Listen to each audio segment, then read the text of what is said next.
Good morning, students. Today we are going to study the another forms or allotropes of carbon, that is graphite and fullerene. Diamond already we have studied. Graphite, it is the grayish black colored substance which is smooth and slippery to touch. It occurs naturally in different areas of Sri Lanka, Mexico, Austria, China, India, etc.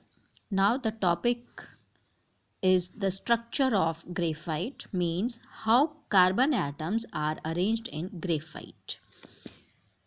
In graphite, each carbon atom is bonded to three carbon atoms. These form hexagonal planar rings.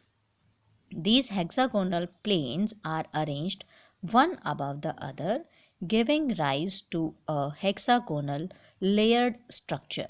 You can observe in the figure, in the very first figure, you can observe hexagons. This is the overview of carbon, or you can say graphite, and in the first figure you can see hexagons are formed, and this is the you can say this is the layer, one layer. You can see, you can observe each point, each dot represents one carbon atom, and like this hexagonal rings attached with each other and makes a complete layer. Then in the second figure you can observe one layer is attached with the second layer. Here two layers are given. So the carbon atoms within a layer are bonded by strong forces of attraction, but the carbon atoms of one layer are bonded to carbon atoms of another layer by weak forces, and hence each layer can slip over each other, and this makes graphite soft and slippery. So this is the structure. Due to its special type of structure, it is soft and slippery. um, it is not the harder one, hence it is a good lubricant agent also. In the second picture you can observe the solid form of graphite, how it looks like. One pencil is also present here, because inside the pencil, that core of pencil is made up of graphite.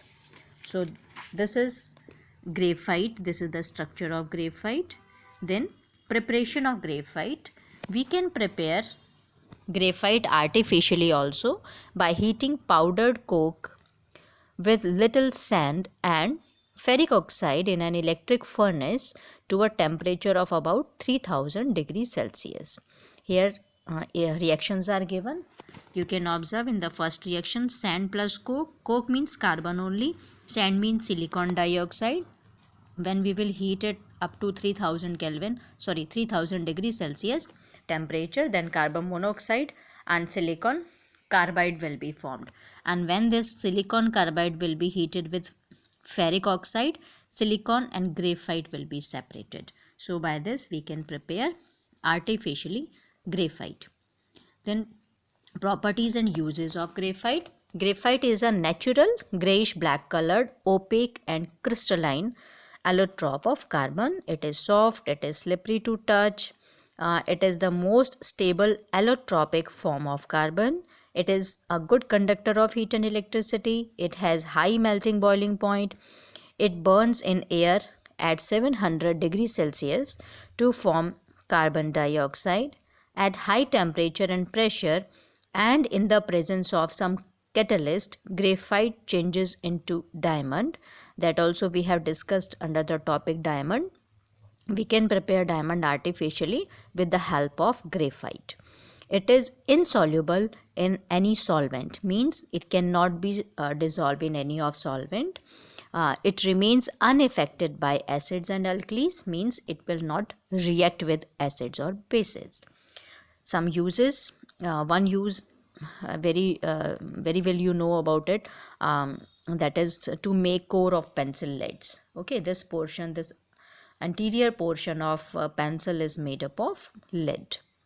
With the help of this we are able to write, because this is soft due to its slippery nature. When we will apply force or pressure over the pencil, what happens, layers slip over each other and it will comes over the paper.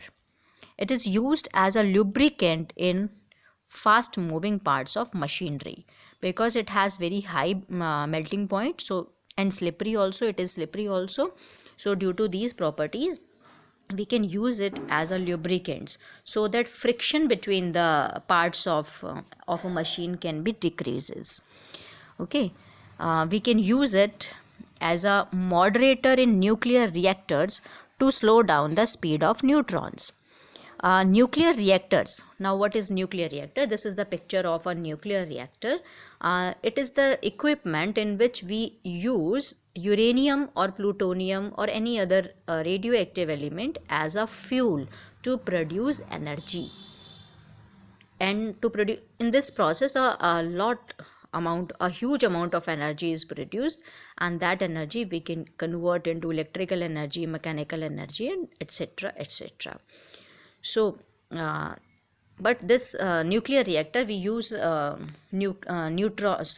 uranium, plutonium, etc, and one type of chemical change occurs during the reaction, during the process, and a large amount of energy produced. Actually, what happened, uranium is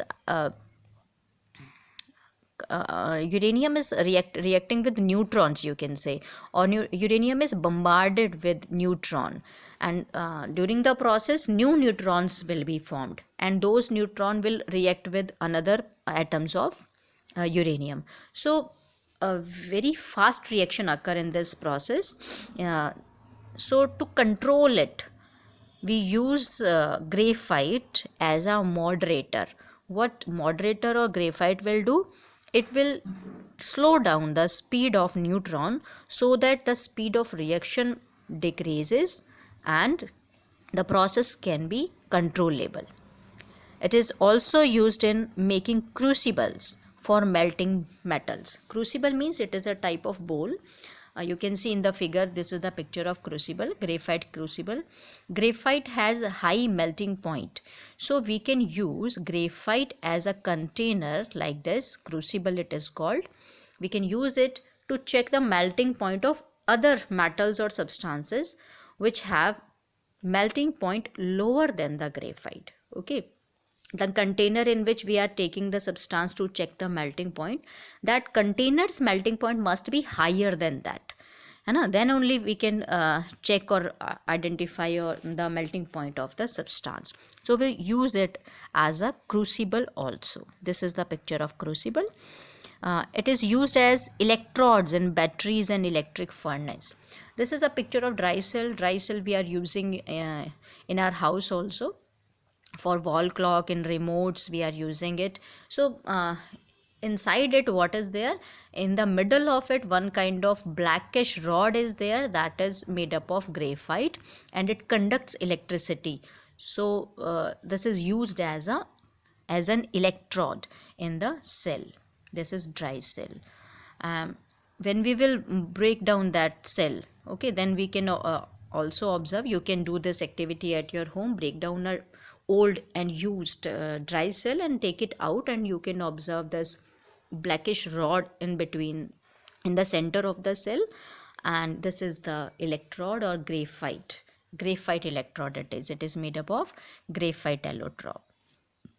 Carbon brushes of electric motors are also made up of graphite. This is a picture of motor.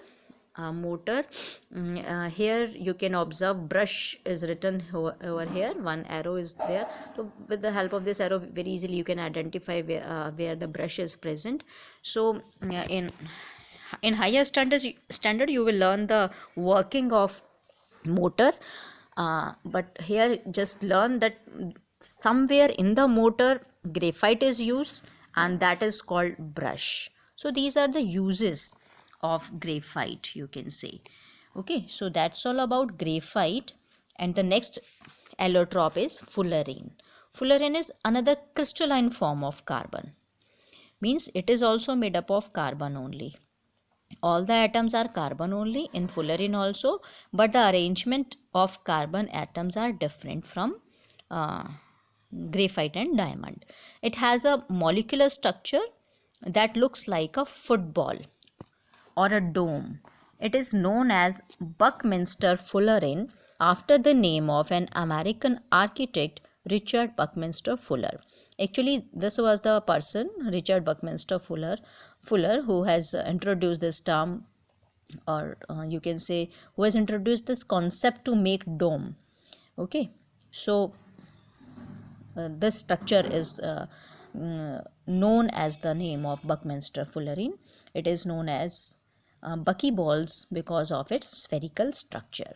Okay, it has a hollow spherical structure in which 60 or more than 60 also carbon atoms combine. Okay, this is the particular structure how the carbon atoms arranged in this fullerene. So molecule can vary from 20 to 900. Okay, number of carbon atoms may be 20 to 900. In your book, see 60 example is given, means 60 carbons are combined to make this fullerene structure. It looks like a tiny football with an atom of carbon at each point where the lines of a football would normally meet. जहाँ भी लाइनें मिलती हैं, at that point one carbon atom is present. The carbon atoms are arranged forming pentagonal and hexagonal rings. If you have seen football at your home or in the school, you may recall that picture in your mind, how it has been made, or you can see at your home or anywhere. It is made up of different patches. Black and white patches are there. They are and these patches are either hexagonal or pentagonal. Okay, by these patches, by joining these patches, that football is made up of. So say 60 molecule is prepared artificially also by condensing vaporized graphite in the presence of helium.